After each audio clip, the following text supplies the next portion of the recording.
New York City is saying that the census really undercounted. Is it really different in 2000 compared to now? And there's no really way to tell that. I mean, they say, well, it's very crowded here.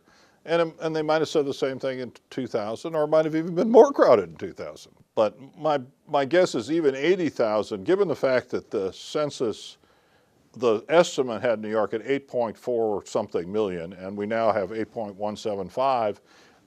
It means that there's still a huge difference between the estimate and the count. And so my guess is that and the other thing about it is if you look at it, every single downstate county was overestimated. Every single upstate county was underestimated. So there may actually be a flaw in the census estimation approach and not in the count.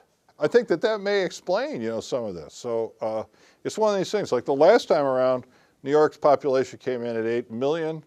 The estimate was 7.3. So that's like a big difference there. That's actually a much bigger difference than we had this time. And last time they didn't complain because it was high. This time they're complaining because it's low. If you go across the country, a lot of cities, St. Louis, Pittsburgh,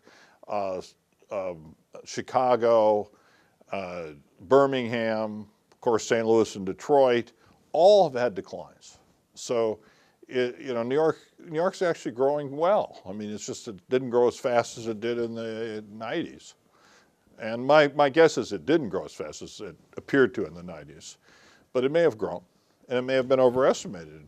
And the growth in the 90s may have been overestimated. So there's a whole bunch of different possibilities. So far, there's still some data left to come out from the 2010 census. And one thing that was very notable, I don't know if it was that surprising, is New York City now has more than 1 million Asians. That's sort of like a milestone, I would say.